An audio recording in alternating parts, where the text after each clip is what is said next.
Deuteronomium 6.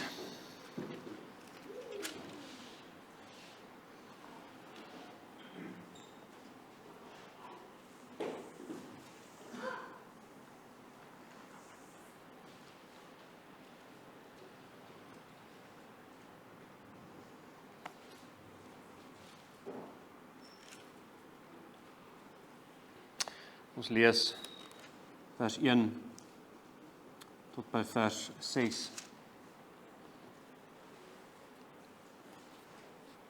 Dit is dan die gebod, die insettinge en die verordeninge wat die Here julle God beveel het om julle te leer, sodat julle dit kan doen in die land waarin julle oortrek om dit in besit te neem.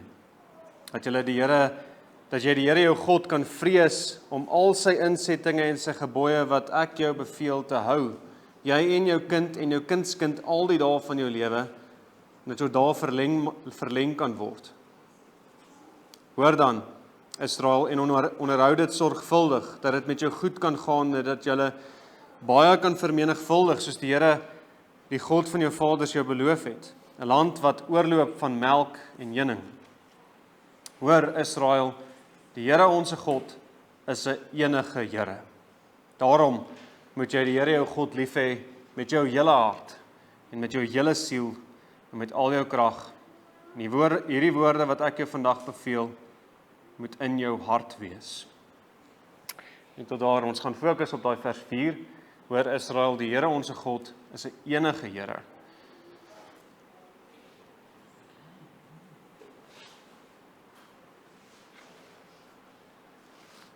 Is dit nou reg? Okay. So ons kyk vanaand weer na artikel 1. Ek gaan weer net die eerste sinnetjie lees.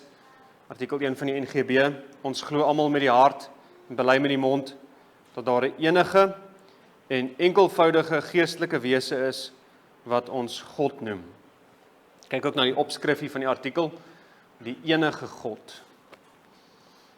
So ons het laas keer gekyk na God se geestelikheid. God is gees. En dit wys vir ons 'n hele paar regtige praktiese goed as ons hierdie God ken en aanbid. En daai woordjie geestelike in die eerste sin van die NGB impliseer nog 'n eienskap van God saam met die ander twee wat daar in die eerste sin genoem word. God is eenvoudig. Hy is nie soos ons wat uit dele bestaan nie. Hy is eenvoudig. Saam met die ander twee wat daar in die eerste sin staan, kry ons 3 verskillende konsepte van wie God is. Hy is enig, enkelvoudig en eenvoudig. Enig, enkelvoudig en eenvoudig. En nou, dit klink asof dit almal presies dieselfde sê, maar daar's 'n fyn onderskeid en dis regtig belangrik, maar ook baie salig om te weet.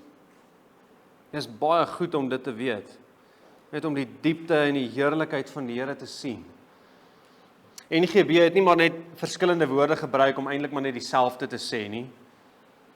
Hierdie leer is so oneindig ryk, want dit is die leer van die oneindige God.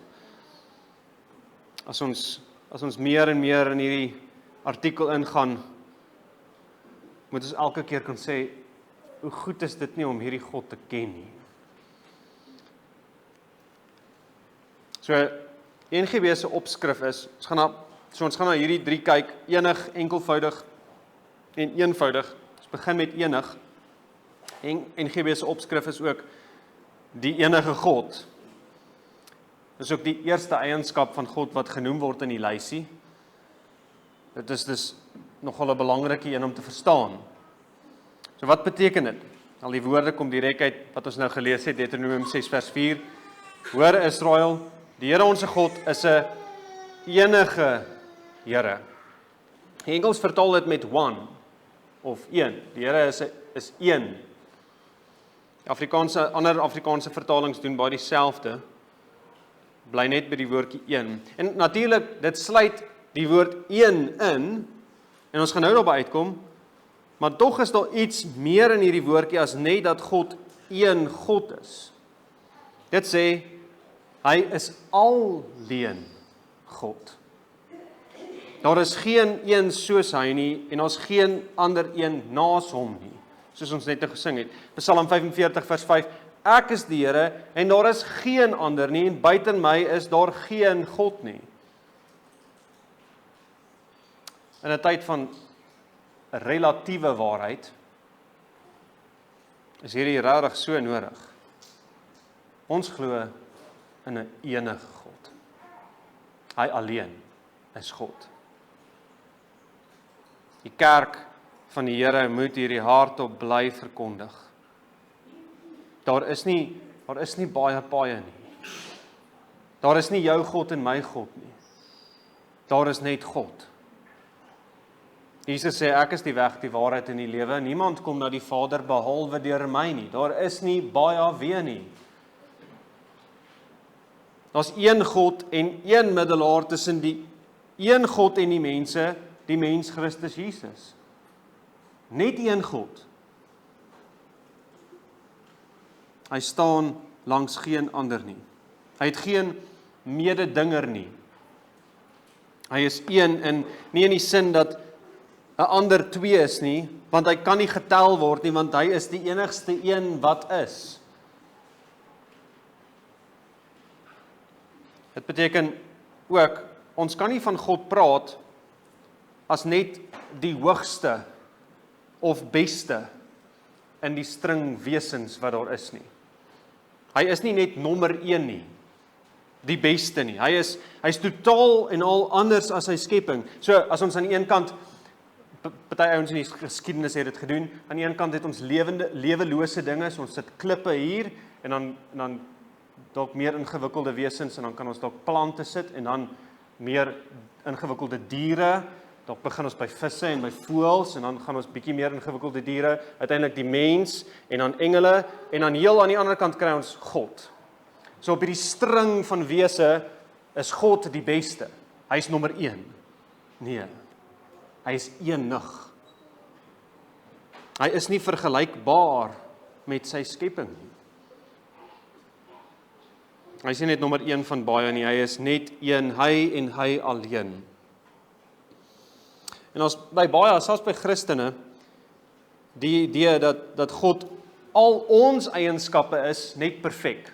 So ons kyk, as ons wil weet wie is God, dan kyk ons na ons eienskappe, so ons kan praat, en ons het rede, en ons het intellek, ons het emosies, ons het liefde, ons het regverdigheid, ensovoorts, trek nie die lyn deur, perfektheid, dis wie God is. Hy is die hoogste en beste wese waarin ons kan dink. Nee, God hoort op geen skaal nie. Hy kan nie geweeg of gemeet word nie, op enige manier nie. Die skrif sê, die nasies, so druppel aan die emmer, en dan net 'n paar verse aan, die nasies is niks, want dit kan nie gemeet word nie.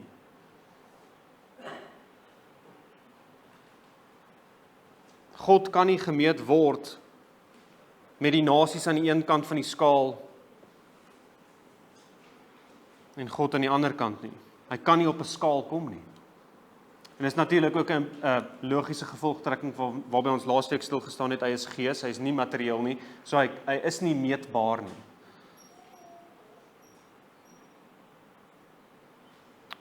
Hy is God en hy alleen is God.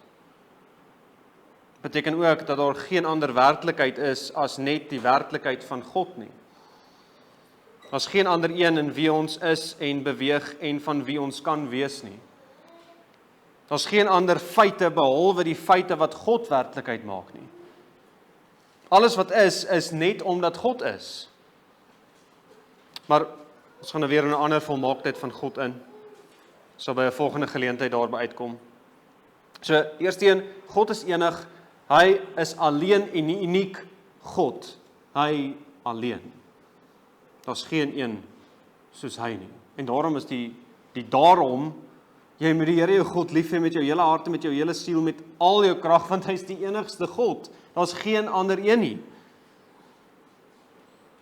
Wat hierby verder geïmpliseer word, in hierdie woordjie enig, is God se enkelvoudigheid. Dis die tweede een. Hy is een en nie baie nie. Hy is nie net die enigste nie, hy is net een. Hy openbaar hom as drie-enig en daarom onderskei ons tussen drie persone, Vader, Seun en Heilige Gees, maar hy is net een wese, nie drie wesens nie. Hy het een wil en hy doen altyd as een God, nie drie wille en drie verskillende operasies nie. God doen altyd as een God, Vader, Seun en Heilige Gees. Ek het dit laasweek ook vinnig genoem, ek dink hier is regtig belangrik. Sommige ouens maak die drie-eenheid hierdie gemeenskap van gelyke wesens met verskillende rolle. Met dan 'n hiërargie in hierdie gemeenskap, in hierdie verbond wat God is. God is sosiaal in die drie-eenheid. En net 'n kantnota as ons nou hierdie sê, God is liefde. En dit is net moontlik as God drie persone is wat in ewigheid in perfekte inwoning in mekaar is. Hy is liefde in homself. Maar wat party ouens doen is, hulle wil die samelewingsrolle tussen mense beskryf en dan trek hulle lyne na die drie-eenheid wat die skrif nie trek nie. En uiteindelik dan teen die skrif is. En dit kom veral by beskrywings en bewyse vir die verhouding tussen 'n man en 'n vrou. Ons sê in die huwelik, en dan vat hulle 1 Korintiërs 11 vers 3 wat sê, Christus is die hoof van elke man en die man van die vrou en God is die hoof van Christus. So dan sê hulle, so binne in die drie-eenheid is daar hierdie orde. God die Vader het die meeste gesag en dan kom die Seun en dan kom die Heilige Gees. Gewoonlik noem hulle nie die Heilige Gees nie, maar daar's onderdanigheid. Die Seun is onderdanig aan die Vader. Net so moet die man hoof wees oor die vrou. Die vrou moet onderdanigheid bewys aan die man en hulle is gelyk. Soos wat daar gelykheid in die drie-eenheid is. En dit klink so mooi, dit klink so goed. Dis 'n solid bewys. So die Vader is die hoof van Christus. Hulle is gelyk as God, twee persone, maar tog is daar onderdanigheid. So vroue moenie bang wees om onderdanig te wees aan hulle mans nie, want dit beteken glad nie minderwaardigheid nie. Dit klink baie mooi. Maar in daai versie 1 Korintiërs 11 vers 3 word gepraat van Christus as God en mens. As die Christus. Christus as mens in sy amp as die Messias is onderdanig aan God. Maar die Seun, die tweede persoon van die drie-eenheid, daar kan nie onderdanigheid wees in wie die drie-eenheid is nie. Nog 'n probleem hiermee is dit as ons van ons verhoudings af redeneer na God toe, kan dit enige posisie bewys wat ons graag wil. En dis presies wat ons sien. Hierdie bewys van, kyk hierso, die Vader is die hoof en Christus is onder hom. Die patriargale ouens gebruik dit as 'n bewys. Wat baie sterk klem lê op die man se hoofskap. Die komplementêre ouens gebruik dit as 'n bewys. Wat sê man en vrou bekomplementeer mekaar met 'n mindere klem op die hoofskap. En selfs die ouens, die egalitarians, wat sê man en vrou is eintlik maar dieselfde, gebruik ook die bewys. Kyk na die drie-eenheid. Daar is onderdanigheid en daarom, of daar is gelykheid en daarom ons kan nie dit doen nie. Die leer van God se enkelvoudigheid en geestelikheid sê God is suiwere handeling sonder enige potensiaal en suiwere wil met een wil in een handeling. God doen altyd uit een wil. Onderdanigheid in die drie-eenheid impliseer meer as een handeling en meer as een wil. So nee, God is een en enkelvoudig. Hy het een wil as een wese. Nou, in die tyd van al die feminisme en die woke goed wat opkom, is daar verskriklik baie daaroor geskryf en regtig ook goeie goed met goeie gevolgtrekkings. Maar wees op die uitkyk hiervoor. Dit kom uit in ouens wat baie te sê het hieroor. Doug Wilson en sy dogter, sê hierdie. Nou, natuurlik, hulle het baie regtig goeie goed wat daar uitkom in daai boeke. Maar die gevaar hiervan is om uiteindelik te eindig by 3 wesens. En dis dwaling. So dit sê nie, die skrif trek baie lyne van God is ons Vader, die Vader leer ons hoe om vaders te wees. Christus is ons hoof, die Christus leer ons hoe ons hoofde moet wees. Daar's baie lyne wat die skrif trek, maar om die lyn te trek na die drie-eenheid, hoe die drie-eenheid in homself is, dit lei na dwaling. Die derde een, en as ons gaan meer hierby stil staan, God is eenvoudig. Hy is enkelvoudig, dit beteken hy is een, maar eenvoudig ook. En dit is nie die teenoorgestelde van ingewikkeld nie. Hy is nie net nie ingewikkeld nie, maar eenvoudig nie. Eenvoudigheid beteken God het geen verdeling of samestelling nie. Hy kan nie in die helfte gesny word nie. Hy kan nie in die helfte gevou word nie. Hy is eenvoudig.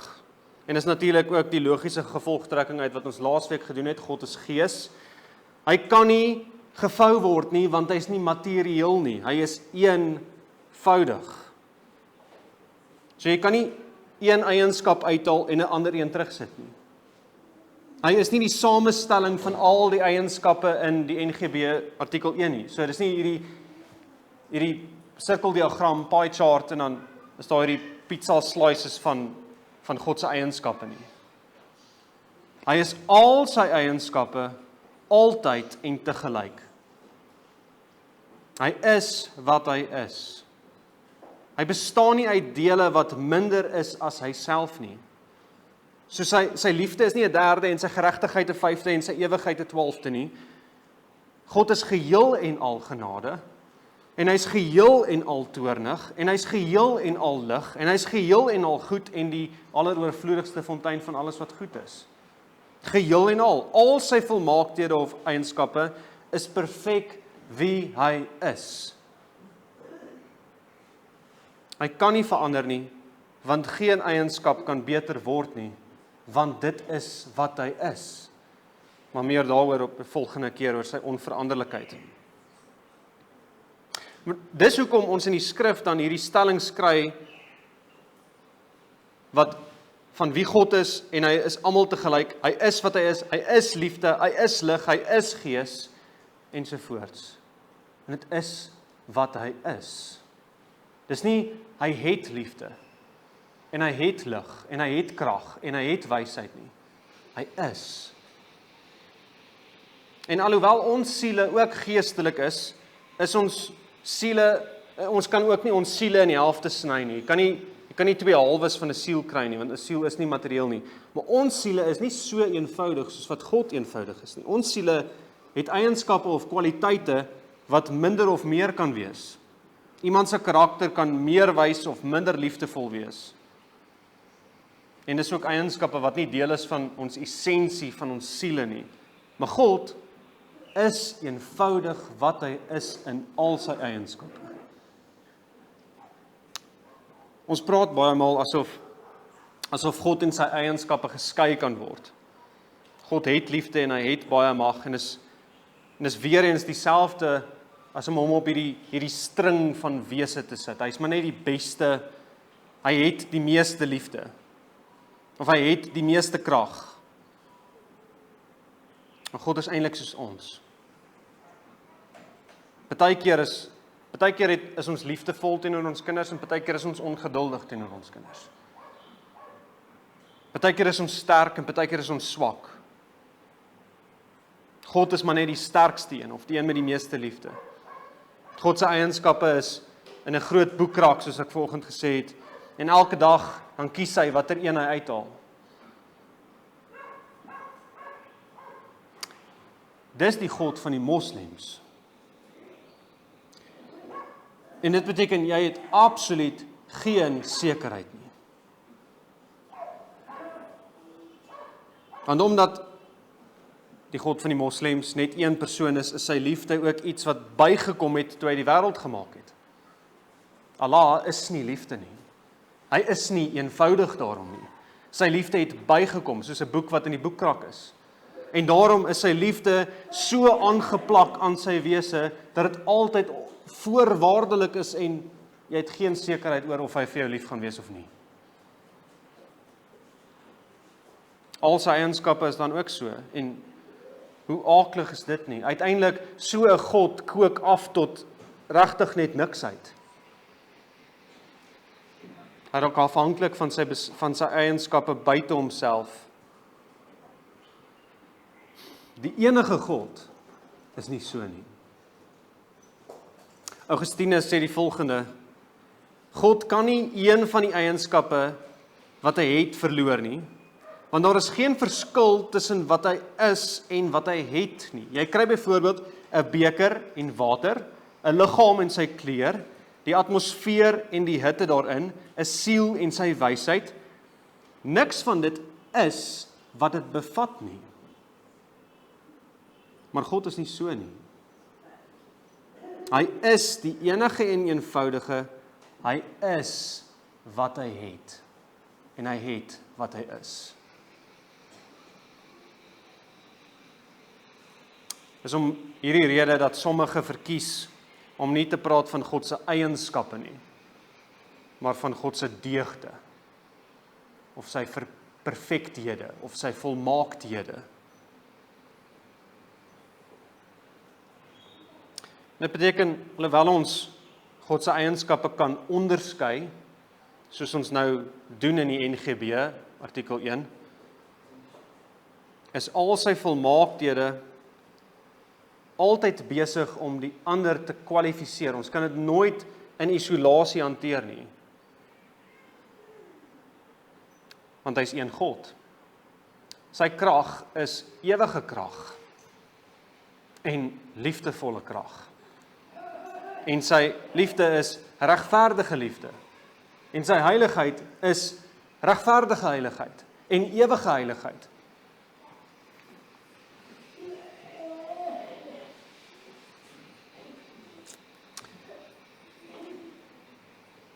Al sy eienskappe vloei uit mekaar uit. En daarom ook uit hierdie leer, God alleen is onafhanklik. As hy uit dele bestaan, is hy afhanklik. Afhanklik van iets buite hom om hom saam te stel. Dit beteken dan dat die dele waaruit hy bestaan, voor hom bestaan het. As ons God kon opsny in al sy eienskappe, dan beteken dit daai eienskappe was voordat hy was. Want dit is nie essensieel tot wie hy is nie. En daarom is hy afhanklik van sy eie eienskap, en dan logies eindig jy by, hy is nie God nie. As God nie eenvoudig was nie, onmoontlik om te meet, omdat hy onmoontlik is om te verdeel, was hy nie oneindig nie. Nie oneindig in tyd of ruimte nie. As hy deelbaar is hy meetbaar, en daarom nie oneindig nie. God se eenvoudigheid sê, God se wet is absoluut in hom. Hy haal nie die boek van sy wet uit sy boekrak om te weet watter wet om te volg nie. Sy wet is nie apart van hom nie. Die standaard van sy wet is hy self. Hy is geregtigheid en regverdigheid volgens sy eie standaard in homself. En dis so mooi, dis hoekom ons sê die 10 gebooie openbaar vir ons wie is God. Hy is die standaard. God se eenvoudigheid sê, God is liefde en daarom gee hy nie net vir ons 'n pakkie liefde nie. Hy gee homself. Hy gee sy seun, hy gee homself. Hy verenig ons met homself. Hy word mens en hy self woon in jou deur sy gees. Hy self. Niks van dit kan waar wees as God nie eenvoudig is nie. En weet julle, die een wat die afskynsel is van sy heerlikheid en die afdruksel van sy wese, Jesus Christus, God en mens, het hierdie waarheid so duidelik en helder laat klink deur sy hele lewe en sterwe. Julle sien, ons vind dit verskriklik moeilik om nie God se eienskappe teenoor mekaar te stel nie. Maar dit is onmoontlik dat God is en dat sy liefde teenoor sy regverdigheid staan, onmoontlik dat sy heiligheid teenoor sy lankmoedigheid staan, onmoontlik dat sy barmhartigheid teenoor sy majesteit staan, of sy krag teenoor sy vaderlikheid, ewigheid teenoor sy liefde, dat hy in tyd mens word. Ons vind dit moeilik om dit te begryp, maar Jesus openbaar dit alles. Dit alles wat skynbaar teenoor mekaar staan, is vergestald in een persoon, Jesus Christus. So kinders, Jesus het vir ons kom wys. God is al sy eienskappe altyd. Hy is alles wat hy is, altyd en tegelyk. Hy haat sonde, maar hy is lief vir sondaars. Hy is ewig, maar hy daal neer om in verhouding met mense te wees. Hy word 'n mens. Hy is ontzagwekkend in majesteit, maar hy word 'n mens. Hy is so wys dat hy in getrouheid, sy wysheid en getrouheid, op presies die regte tyd mens word. En dan, dis veral by die toppunt van sy verlossingsdaad aan die kruis. Nie net een volmaaktheid van God was duidelik gemaak nie. Al sy eienskappe in een moment en daad, want hy is een God. Uiteindelik, hy is so heilig, dat hy sy seun straf vir jou sondes aan die kruis. En hy is so liefde, dat hy sy seun straf vir jou sondes aan 'n kruis. Want hy is eenvoudig. As iemand dalk sê, maar hierdie leer maak God net suiwer eienskappe, onpersoonlike string eienskappe, dan wys hulle juis dat wat ons nie sien in die skrif van God se eenheid nie. Hy, die persoonlike God, Vader, Seun en Heilige Gees, persoonlike God, is al sy eienskappe altyd. Die Vader is in al sy die volmaaktheden, God, die Seun is God in al sy volmaaktheden, en die Gees is God in al sy volmaaktheden. Die leer van God se eenvoudigheid beklemtoon juis dat God persoonlik is. Maar wat beteken al hierdie prakties? Ek dink, omdat hierdie so ondeurgrondelike rykdom is dit wat ek noem, maar net die toppunt van 'n ysberg van implikasies. Maar hierdie ondeurgrondelike rykdom van wie God is in homself, moet ons bring tot net nederige aanbidding. As jy, soos ek, sukkel om met al hierdie goed kop te hou, moet ons net in stilte voor hom neerbuig en aanbid. Dit is wie hy is.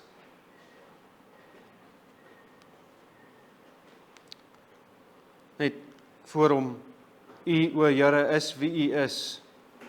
Ons kan net wat U oor U self sê, terugsê in aanbidding. Hierdie leer waarsku jou. Dit sê, God is oral met al sy eienskappe. Jy loop konstant voor en in en agter en onder en bo God in al sy volmaaktheden. Dink julle hieraan. Hy is met sy volle wese binne in jou gedagtes. Waar jy dink niemand sien nie. Bepeins hierdie waarheid, gelowige. God weet nie net van elke sonde nie. Hy is altyd dieselfde God met dieselfde oordeel oor daardie sonde. Hy haat dit. Hy weet van jou gedagtes en hy is in jou gedagtes ten volle. Soos 1 Johannes 1 vers 5 en 6 sê, dit is die verkondiging wat ons van hom gehoor het, en aan julle verkondig, God is lig, daai eenvoudigheid, hy is lig en geen duisternis is in hom nie. As ons sê dat ons met hom gemeenskap het en in die duisternis wandel, dan lieg ons en doen nie die waarheid nie. Hy is volmaak lig, maar ook oral, en daarom haat hy alle skynheiligheid.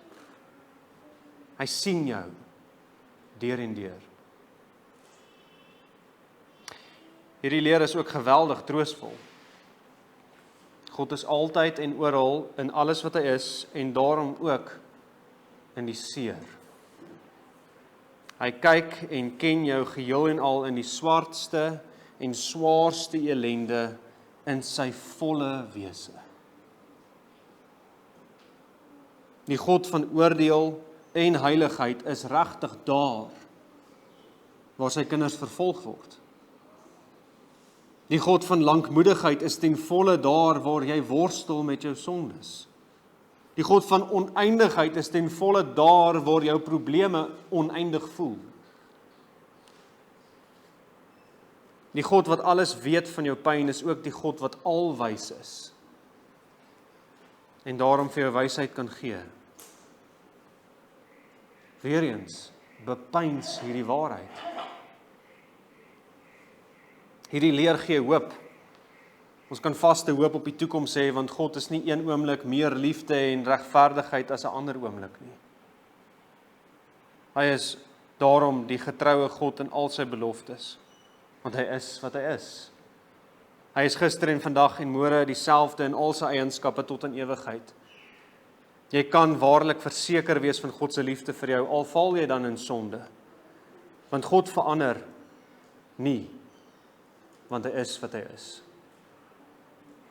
Jy kan seker wees van sy beloftes vir môre, want hy is. As jy onseker is, dink aan God se eenvoudigheid. God se heiligheid, wat hy van ons verwag, is ook eenvoudig in 'n sekere sin. Om heilig te wees soos wat hy heilig is, beteken nie ons kan kies en keer watter eienskappe van Christus ons wil uitstraal nie. Die vrug van die Gees is een vrug. Een pakkie. As die Gees in jou woon, gaan jy al daardie eienskappe openbaar. Dan gaan jy liefdevolle nederigheid hê, en kragtige selfbeheersing, en wyse selfbeheersing, en wyse lankmoedigheid. Die vrug van die Gees is een vrug van die een God.